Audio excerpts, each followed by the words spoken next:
Good afternoon, and thanks for tuning in to Politics and the Pulpit here on your hometown station. This is your holy host, the Bishop of Santa Clarita, Pastor Jerry Cook. And I've got an action-packed show for you today, and I want to get right into the swing of things here in just a minute by highlighting the latest editorial written by Carl Goldman here about the 5 big lies in regards to the Senate immigration bill. But in just a minute, we're going to introduce to you Robert Enos, who is the running for Lancaster City Council up in the Antelope Valley. And then towards the end of the show, we're going to be joined online with U.S. Senate candidate Eric Early, of course, friends of the show here. We appreciate Eric very much, and so we'll talk to Eric towards the very end of the show. But I wanted to highlight very briefly this afternoon this great editorial written by Carl Goldman that was dropped yesterday called The 5 Big Lies in Regards to the Senate Immigration Bill. You can read the article on KHTS hometown station, but here I want to just give you some quick takeaways, if I will. Number one, the bill, as it is written, would legalize up to 5,000 adults to cross the border daily. And of the 5,000 adults to cross the border, children are unlimited. Essentially, the border does not close with this bill. The second fact about this Republican bill is all future legal disputes would be taken away from the states and controlled by the U.S. Federal D.C. District Court. And, of course, all of us are saying to ourselves, as soon as we say D.C., it must be a red flag. Well, the fact is that court is probably the most lenient court when it comes to immigration laws.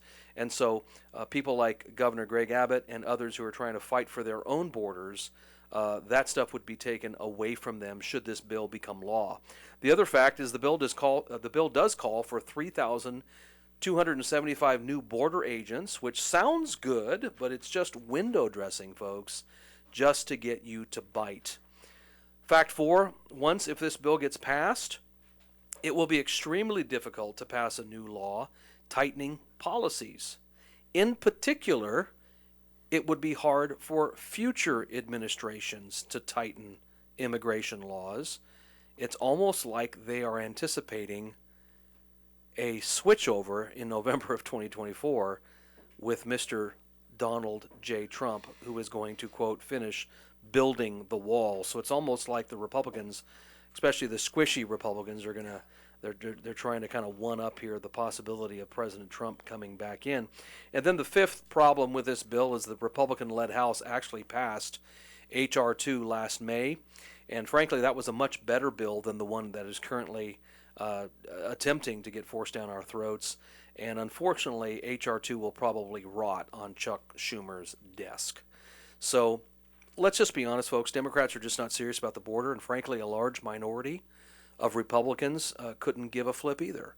And I think it's important for us to know that it's important to criticize the other party. The Democrats definitely are not serious about the border, but it's important for us to realize, we need to be big enough to realize that there is a small vocal minority within the Republican Party that is all for open borders and frankly are not at all squeamish to say that.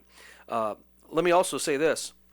If you want to read that article by Carl Goldman, again, head over to KHTS Hometown Station website and click onto that thing, give it a like, and definitely pass it on to some friends.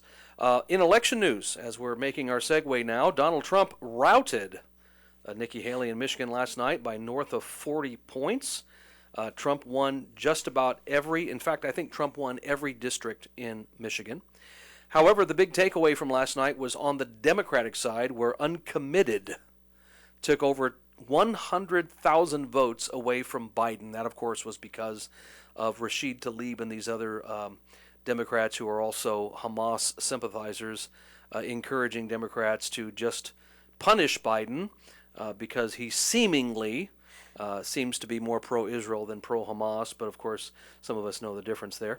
And by the way, if you added Marianne Williamson's votes, who by the way is not running anymore as a Democrat, and Dean Phillips, who is frankly running but is not going to go anywhere, if you total up their two votes, their votes with 100,000 for uncommitted, we're talking about 160+ thousand votes that did not go to the incumbent president, who's frankly not being challenged by anybody real seriously here. So Team Biden really should be worried. And folks, we are in election season. March 5th is Super Tuesday. That's next Tuesday.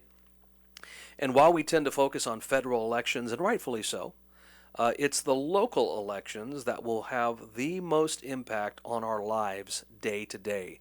I think the Democrats have been focusing so much on these local elections down through the years that we as Republicans, unfortunately, focus more on the federal, and we've been losing our shirts because of the local elections, our school boards, our city councils, and things of that nature. But joining me today in studio, we're proud to have him today, is Robert Enos. Robert is running for Lancaster City Council in the Antelope Valley. I understand that those of you that are listening in Santa Cruz say, what in the world do we have a Lancaster guy down here for? Well, frankly, AM 1220 is heard throughout much of the AV, and so Robert is a California native. We just had lunch together.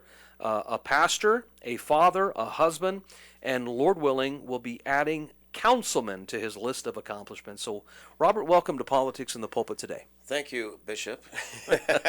Bishop of Santa Clarita, by the way. Bishop of Santa Clarita. I'm just happy you didn't make me kiss your ring. But I do appreciate you letting me be here. This is fantastic. Absolutely. Well, Robert, I just barely met you for the first time a couple of weeks ago while we were attending a mutual friend's homegoing ceremony there at Grace Chapel up in Palmdale. And I got to know about you from your daughter-in-law. Mm-hmm. And let me just ask you a few questions if I could, and you can just answer them as quickly as you can. Why did you decide to run for city council? Before I answer that, I just want to say I'm dealing with a head cold, ladies and gentlemen. So if I sound snuffly, this is not my normal voice, and I apologize. But one of the reasons why I ran, number one, I felt called. Mm-hmm. But it was one of those callings that personally I did not want to fulfill. I didn't want to do this necessarily. I started getting more interested in politics just a few years ago. I voted and such, but beyond that, I wasn't a really big political guy. But I kept seeing things getting worse and worse and worse. And while I was preaching from my pulpit, you guys need to get involved. You guys need to run. You guys need school board. You need city council. And every time I would say that, I'd get convicted, like, God saying, I called you to do that. So finally, I just kind of gave in and said, okay, Lord, here I am. And what's funny is as soon as I threw my hat in the ring, I knew, okay, this is going to be a lot of work. This is going to be horrible. It's going to be divisive. People either love me or they'll hate me. So I just set my mind to it. I actually been having a great time. I've been having a lot of fun, meeting a lot of great people like yourself. And now my staff say, what are you talking about? We're taking all the flack. I said, that's why I'm having a great time. You guys are doing all the hard work. Well, you mentioned that, some people are going to love you, some people are going to hate you. You're used to that. You're a preacher. Oh, yeah. And so when you preach the gospel, when you preach the truth, when you preach righteousness, when you preach holiness, there are going to be people that just totally love that, and then people that are going to rebuff that. Right. And so, but we definitely need someone there in the city council, and you are definitely running a grassroots campaign. Yeah. And again, somebody who wasn't seeking this but then felt called, if you will, to go ahead and run for city council. You know this as well as I do. The stats are pretty clear. Crime is horrible statewide here in California, but it's also bad locally in the AV. Should you win in April, by the way, just to remind folks, the AV votes April 9th, not on March 5th for the rest of this for the state here, but April 9th, and it's a mass mail-in ballot, and we'll talk about that in just a second. But should you win in April, what can you do to address the rising crime rate in the AV, just being a lone city councilman? Well, I've always been a big supporter of our local sheriff's department, our deputies and such. I have a great relationship with them. We've never had any problems or, nothing big enough to warrant any kind of falling out or anything like that. So I already have that good place with them. My idea is to, from the position of city council, work directly with them. And I know other ones are doing that now. But I'm not seeing quite the support that I would like to see from the city council towards the local sheriff's department and such. And Lancaster right now even has its own police department. Just started. Most people in Lancaster don't even know that. Every person I spoke to said, I kind of heard something about that, but I don't know what it's about. I'm going, we actually have a police department that is starting to build and grow. So be that as it may, and I'm not necessarily opposed to it. It just frustrated me that nobody knew about it. Work very closely with them and start treating the criminals like the criminals and the victims and the citizens like victims and citizens. what really frustrates me is it seems like your average citizen or the victim of an actual crime is often treated worse than the criminal themselves. And we see this revolving door. And I know it's not our local sheriff's department or even our city council's fault. It's Gascon, we know that. But one of the questions that I had is everybody knows, and the name Gascon, I think, is, again, it's his name has been thrown around for political purposes more than anything. Everybody complains. So how come every city council member and every mayor in LA County hasn't marched down to his office and demanded his resignation on the spot?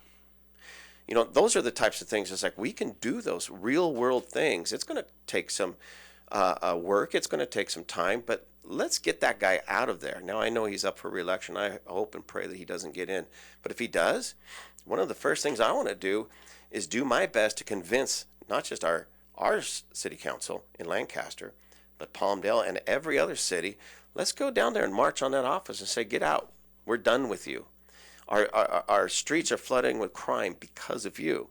So working with our local sheriff department, now our own police department, and doing what we can do to even get LA County straightened out as much as possible, put the pressure on them, I think we can make a huge dent in crime.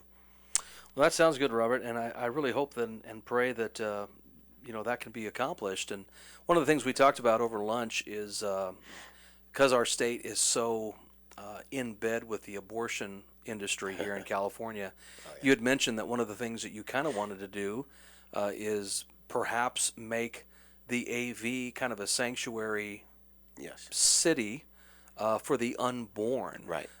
Tell the listeners a little bit about your plan, or at least your thoughts for a plan in conjunction with that. Okay.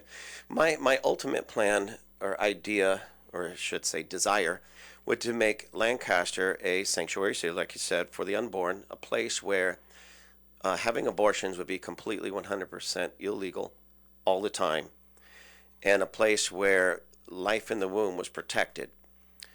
Now, I do understand, because of our wonderful governor and some of the people in Sacramento, that is not necessarily possible in California because they have made amendment to the California Constitution. However, we can do everything to push our city towards life. You know, both of us, like you said, we officially met at Karen, now what's her last Roseberry. name? Roseberry. I was thinking Goodberry, but that wasn't it. Roseberry's funeral. And we were with Karen the day she passed away, earlier that day, and we were speaking about the same thing. We can push from the city level and from the church level everything towards, or everyone towards life. You know, I'm tired of seeing billboards. We don't have any in our city that I know of, but I've seen them other places. You know, come here for an abortion, come here for an abortion. But I don't see any billboards, you know, come here to protect your baby. Come here for answers for that unwanted pregnancy. And I have never seen a billboard or a sign or a flyer or anything like that. Come here for adoption, to either give your baby to adoption if you can't take care of that child, or to receive a baby from adoption. We can start doing those things at a city level, and why not? And push towards life. Then when we finally get somebody, I hope soon, in Sacramento that actually has their head screwed on straight, maybe we can change that at the Constitution level, and then the cities in California can make their choices to make their city a true sanctuary for human life. You know, a place where, no, abortion's not legal here on any level. And that's my hope, is to push it as far as we can and keep pushing until something changes, and then we can go the full distance.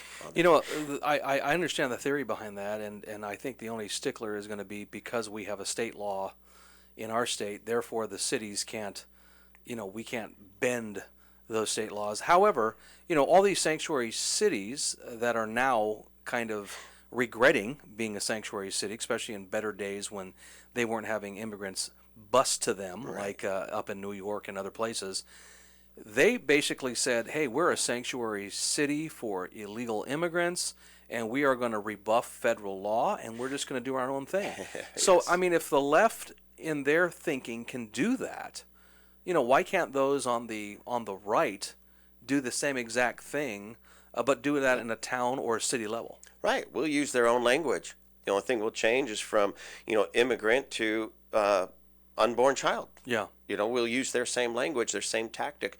And that's one thing that's, gets me, please don't get me started on this, Bishop, is it gets frustrating. I won't, Bishop. You're the Bishop of Lancaster. I'll be the Bishop of Santa Clarita here. That's funny. I'll take that title. But, the church isn't vocal enough. We have enough churches in Lancaster that they band together and came together as one man, one voice. We can move mountains with that. We can make such a statement, because if we're together, truly unified on something like this, they will give us what we want. Now think of all of California. The church overall has been so fragmented on this that they don't fear us. They're not afraid of us. And so they pass all of these anti-God, anti-biblical mandates, rules, laws, and the church is virtually silent. Now, I'm not saying all churches. You talk about it all the time. I talk about it all the time. But it seems like we're like John the Baptist, the only voice in the wilderness saying these things. And the rest of the church is like, don't look over there. And they want to turn their head, and it boggles my mind. Yeah. The church must wake up to these realities. And one of the things that bothers me about this is, and I want to be careful with this, because I'm not trying to say this is necessarily a bad doctrine per se, but how it's used. The end time doctrine that, well, everything has to go to hell in a handbasket so Jesus can come back so we get out of here. Yeah. And they just take their hands off of everything. Yeah. And anything that goes bad to them, to that mindset, is further proof. That's just proof that Jesus is coming back any minute now, so why do anything? But I read in the scriptures, do business until I come. Occupy till I come. Yeah. Yeah. And depending on the translation, do business, occupy. Well, there's the right translation, then there's yours. Anyway. We can have that discussion another day. Okay, I will be back and we'll be talking about that. But no, you're right. And it's occupy. How are we supposed to do that? The way Jesus said it. The way Jesus, live for righteousness, push righteousness, walk out righteousness on every level, even in our community, in our cities, and in our state. Just to kind of support what you're saying there, Robert, obviously, eschatologically speaking, this just got way deeper here than city council, but I'm pre-tribulational, premillennial, but I also believe in exactly what you just said, and in exactly what the Lord Jesus Christ said, which is occupy till I come. Right.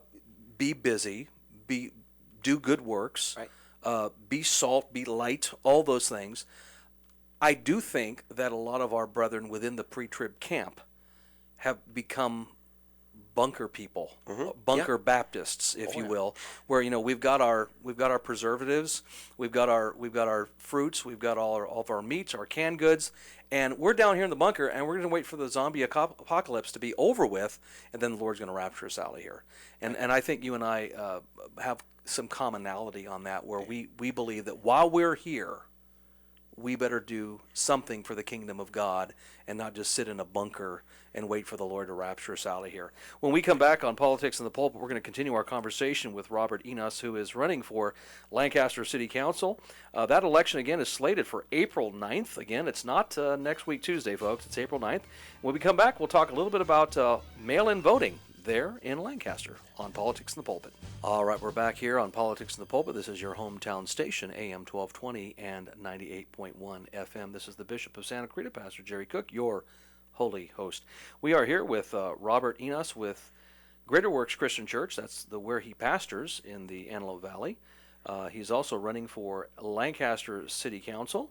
And lest you get confused, Lancaster City Council and the voting in the AV takes place on April 9th, not on March 5th, which is Super Tuesday.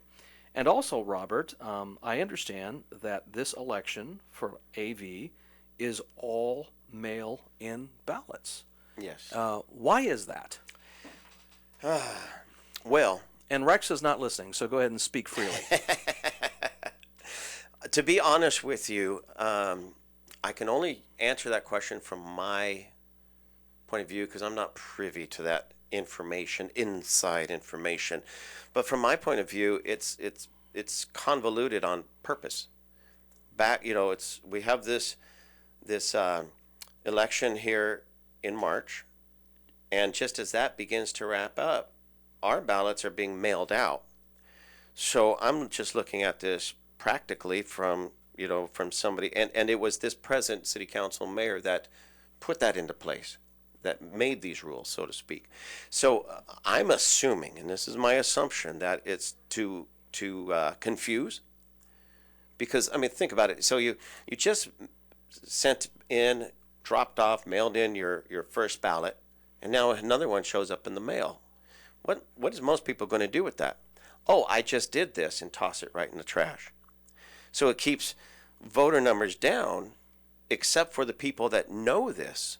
And those are the people that either have been taught it, or they already know who they're voting for, and they're privy to that information. And would you say that would be kind of by design? I believe it is, yes. Yeah. I believe it is by design. Yeah. That's unfortunate because as we were talking over lunch, I keep getting updates from Jonathan Hitami, who of course is running for DA Yes. Here in Los Angeles County, and he's telling me that voter turnout's pretty low right now. I think Horribly low. it's at 12% currently, and in 2022, which was the supposed red wave election, which of course was more of a red trickle, I think we were up around 45% for us, and that was, I guess, relatively good. So we're not anywhere near that. And so folks aren't mailing them in, folks aren't doing in-person voting, which they can do now all the way to Election Day. And I also know that there's rain coming in over the weekend, and I think there's supposed to be something coming in Monday into Tuesday. So you know how that works, right? Some folks just, it's going to rain. I guess I can't go to church, I can't go shopping, I can't go vote. So I'll stay home. Robert, as you've been campaigning now for weeks there in Lancaster, what has the sentiment been on the ground as you're talking to the average AVer just about the need for change on the city council? That's the word that I hear almost every person I speak to. It's just time for change. We need change. Even if people don't have anything negative to say about the present city council and our present mayor, everyone says it's just time for change. They've been there so long, it's time to change. And then when I start speaking to them and I remind them, okay, change is here, but you have to vote for it. Oh, I just got my ballot. I said, no, you didn't. That's for the primaries and everything. That's not for us.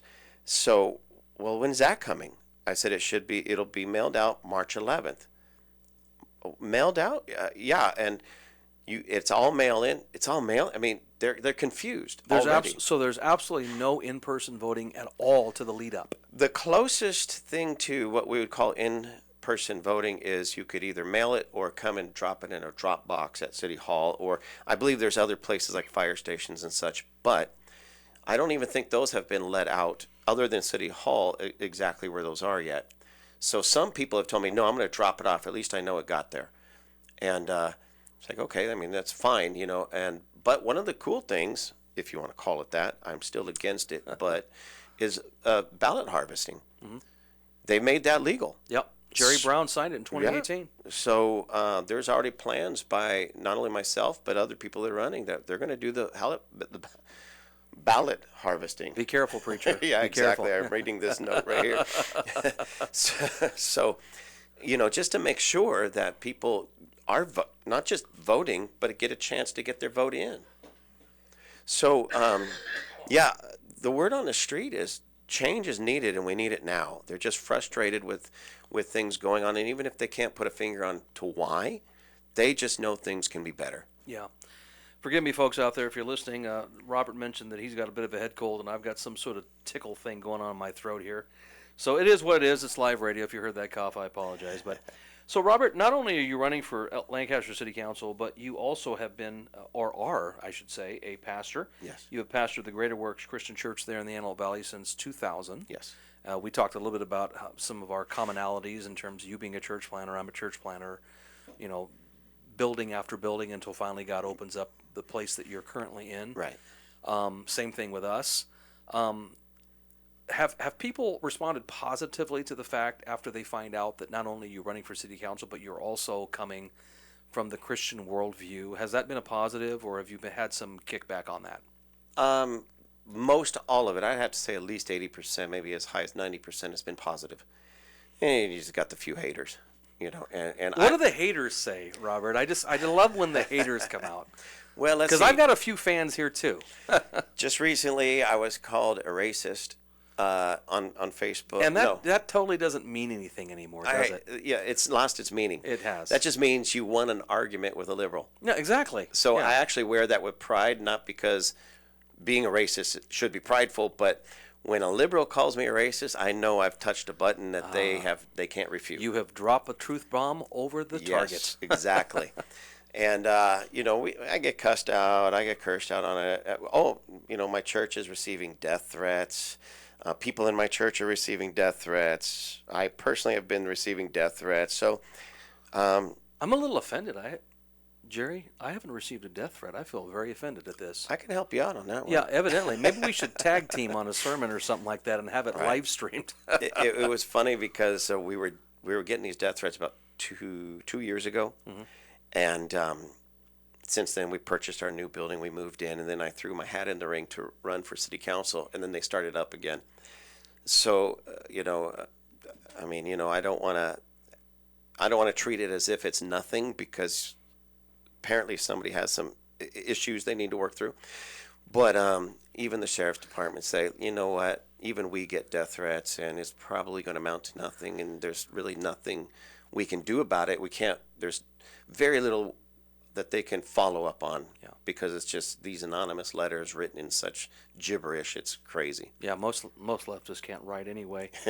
Let me also say that I don't know if you heard about this, because it was a box office dud, but Rob Reiner, a.k.a. Meathead from the old All in the Family fame, put out a docudrama called God and Country, which was supposed to be a docudrama about Christian nationalism. Mm-hmm.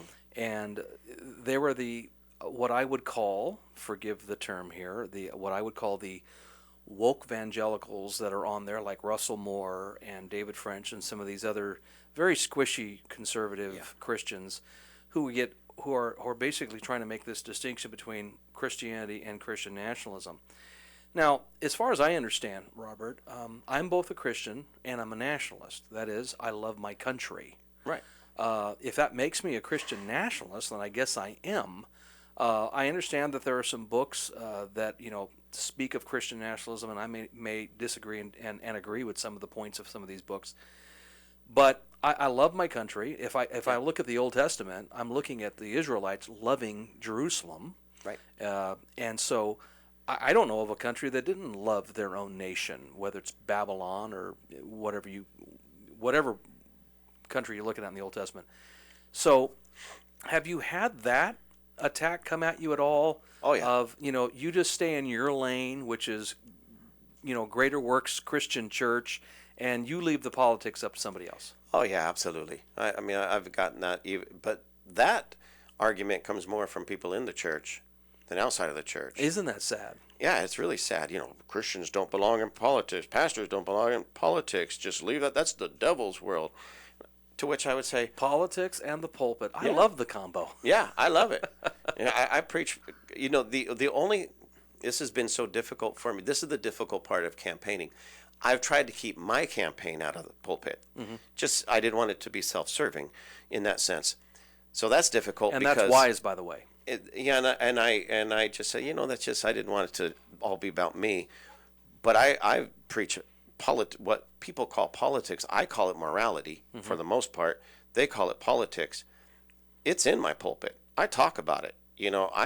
I make clear distinctions about the parties, the people running, their policies, good, bad, ugly, and indifferent.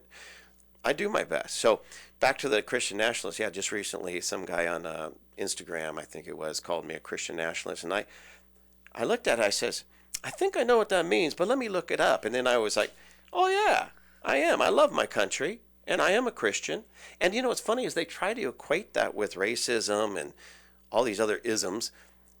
But if they understood the founding of the country, and they understood me, and they understood you, No, absolutely. It has nothing to do with racism at all. It's about love for country. And what does our country look like? Well, it's the great melting pot. Every color and creed and even religion melting into one great country.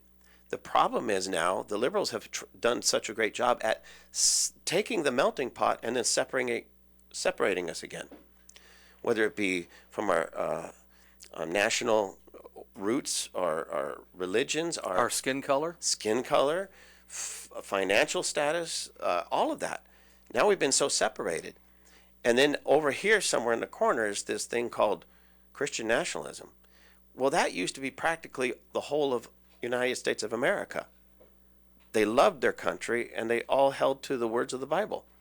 You know, the way I describe it real quick, Robert, is if I had a choice between a Bible-believing Christian running for assembly or state senate or U.S. Senate or president, I'm going to vote for that person over a garden variety pagan who doesn't believe in anything. Exactly. And if that makes me a Christian nationalist, then I guess I'm a Christian nationalist. You know? Well, then make room for me, because I'm coming over. Make room for Daddy. Well, listen, Robert, tell us a little bit about those who would want to support you or donate to you, and where would they find you on the web in order to look a little bit more at your platform? RobertForLancaster.com. So www.robertforlancaster.com, and you can find all the information, including how to give, how to support us, how to volunteer, which, by the way, we need lots of door knockers. We are going to start our official door knocking campaign this Saturday, actually. So if you don't mind knocking on doors for me and handing out touch cards, we would love to have you. How many homes, if you break it down there in Lancaster? just homes, if we're going to go to every one of them, oh Lord, I couldn't even tell you. Yeah. It's in the tens of thousands. Yeah. But we have a strategy of hitting the homes that of people that vote the same way pretty much that I would vote. Sure. So we're going to certainly hit those homes, and that's roughly in the area of 6,000 people. So you're going to target some folks. Target, yes. Okay. Nothing wrong with that. Everyone targets somebody, right? Yeah. Or everybody will be a target. Everybody will, yeah, exactly. And how is the donations coming in, Robert? I know it costs money to run for anything, even dog catcher, but city council must cost some money. So give the people an idea of what that costs, even though this is a grassroots effort.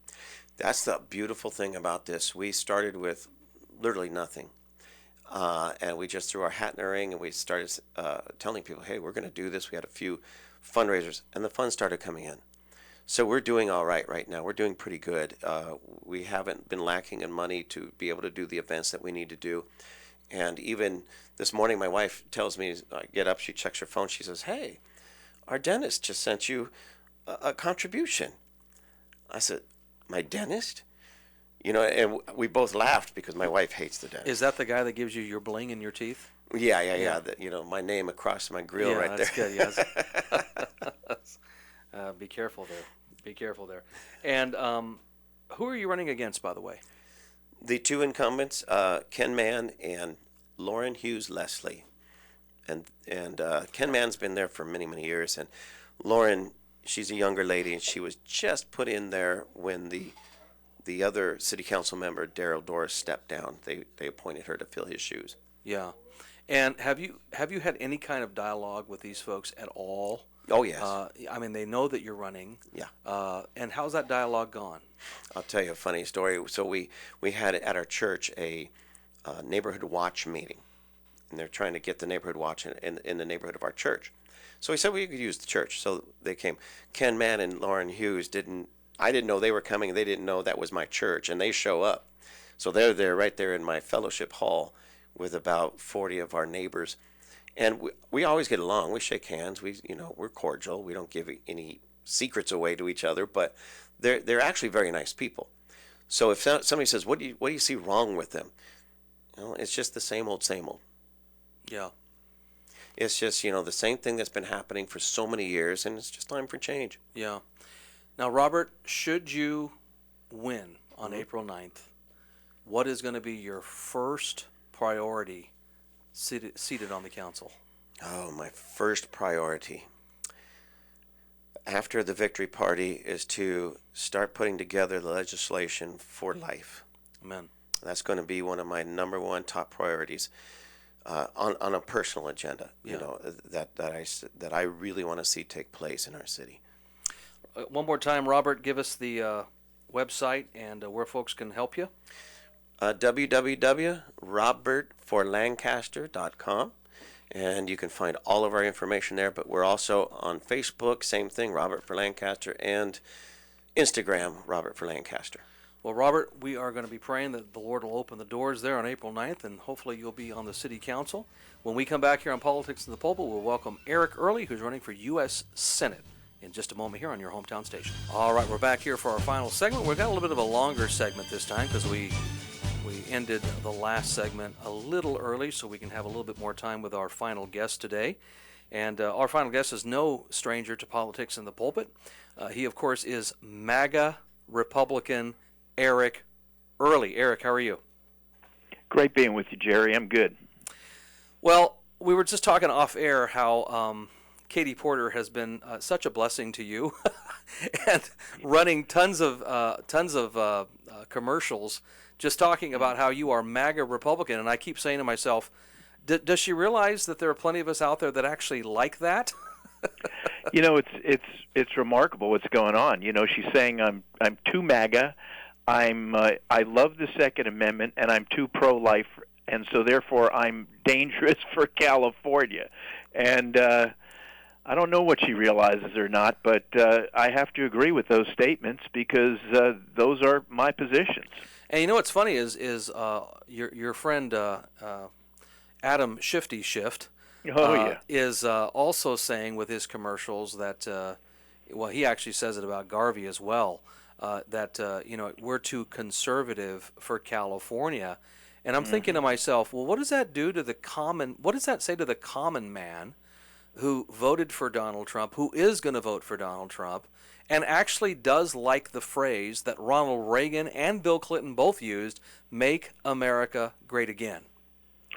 You know, this Schiff and Porter and the far left in our country believe they're all morally superior to us, and they believe they know better than us, and so they don't care. They don't care about us, Jerry. And I mean, one thing about Garvey, he's come out and said publicly he's still debating whether or not he's going to vote for Joe Biden or Donald Trump for president, which just sickens me, frankly, when I hear that from somebody who's running for such a major position as a Republican. Well, I'll just use Biden's own words when he was on with Charlemagne the God, when he said, "If you're not voting Democrat, then you're not black." Then I would simply say, if you don't know who you're voting for in November of 2024, then you haven't got brains. So true. That is really so true at this point. You know, just amazing what we're dealing with out there. One thing Katie Porter's not saying in her ads, she loves saying I'm too dangerous for California. What she's not saying, what she knows is, I'm not dangerous for California, but I am a danger to Schiff's and Porter's and the entire far left's socialist Marxist agenda for America. To that, I am a danger, and she knows that, but she won't say that in her ads. And how are you seeing things ramp up here as we're coming to Super Tuesday next week? How are things going? I've noticed a lot more of your face on Instagram, on Facebook. I've seen a lot more pop-up ads. What's going on? Well, you know, we're building momentum right to the end, and that's what you want to do in a campaign. And I've been going all around. You know, I've spent the last few days, I've been all around California speaking. You know, Simi Valley, Huntington Beach, Hemet, California, out in Riverside County. Saturday night I was in Yolo, California, up in a town called Woodland, California, just speaking to the great grassroots all around California. And, you know, I get the passionate support from the great grassroots when they see me speak. Garvey support is because people have heard of Garvey, you know, because he was once a great baseball player. But the minute they see him open his mouth, suddenly they're supporting Eric Early. Yeah. Well, I think it's important for folks to have an endorsement. And, you know, we had you in our church about a year ago, right when just a few weeks after you had mentioned that you were going to run for U.S. Senate. And a lot of folks in our congregation likes you. I've got some folks in our congregation currently that had worked for you as well. If I mentioned a few of them off air, you'd probably know exactly who they are. And I think it's important that that you get elected. And I just want you to know that I personally am going to endorse you for U.S. Senate. Well, I'll tell you something, Jerry. That means a huge, huge amount to me and to my campaign, and frankly to California. And you are you're a force of nature, frankly. And when I see you speaking from the pulpit, it is just such it's like a bright shining light in our country when you're doing it, and we need so much more of that from the pulpit in our country. And I know the forces that you face and that you're up against when you do that, but it just shows your bravery and your guts and your commitment and your love of the country. So this endorsement means a tremendous amount to me. Thank you so much. Well, amen to that, and from your mouth to God's ears, and I hope that other pastors and pulpits start to kind of wake up as well and speak truth, if you will, from behind those pulpits, and not be ashamed, by the way, to deal with some of this woke stuff that is coming down the pike, both in the church as well as in politics. And I think that once preachers do, there'll be a far more clarity in our country than the cloudiness that we have currently. What's the plan going into Super Tuesday, Eric? Well, we're just going around, we're meeting, we're talking, we're doing lots of media appearances, and then we'll see how everything shakes out on Tuesday. Yeah. What is your plan on Super Tuesday? You're going to be sitting at home and sitting back drinking a bottle of wine? What's going on?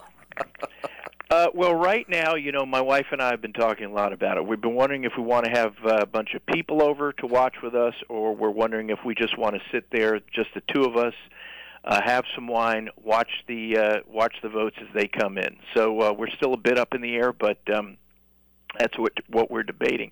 And along the lines of something you said a few minutes ago, let me read you a great quote from one of the greats of all time. Do not let anyone claim tribute of American patriotism if they even attempt to remove religion from politics. And you know who said that, Jerry? That was George Washington, our first president. Yep. And I tell you, this Biden group, these forces running our country right now, they would consider George Washington some sort of insurrectionist MAGA Republican for saying something like that. So George Washington would be a Christian nationalist. Yeah, exactly. And who knows who would be showing up at his doorway and confiscating his phones and his computers and everything else if he said something like that, and so many of the other things that he said when he was fighting to help found our great nation. Absolutely. I want to give you the last word, Eric. If folks want to come help you, donate to you during this last week, where would they go? Well, go to ericearly.com, ERICEARLY.com, and in these last few days, the most important thing, everybody, please vote. Please don't not vote. We have many Republicans in this day and age, and for many reasons are not voting, and we need you to vote. Vote Eric Early, and you'll see there's two places you can vote for me. There's for most of these Senate candidates, you can give me 2 votes because there's a special election to fill the seat that the present caretaker U.S. Senator has, and then that one only lasts about 2 months, and then there's the one for the full 6-year term. So please vote for Eric Early, either on your ballot or at the polls, and with your support, we can take this thing. Well, Eric, thanks so much for calling in today. Lord bless you as you run, and hopefully we'll have another conversation real soon as U.S. Senate. Thanks so much, Jerry. God bless you, and God bless everybody listening in today. Thank you, sir. You have a great day.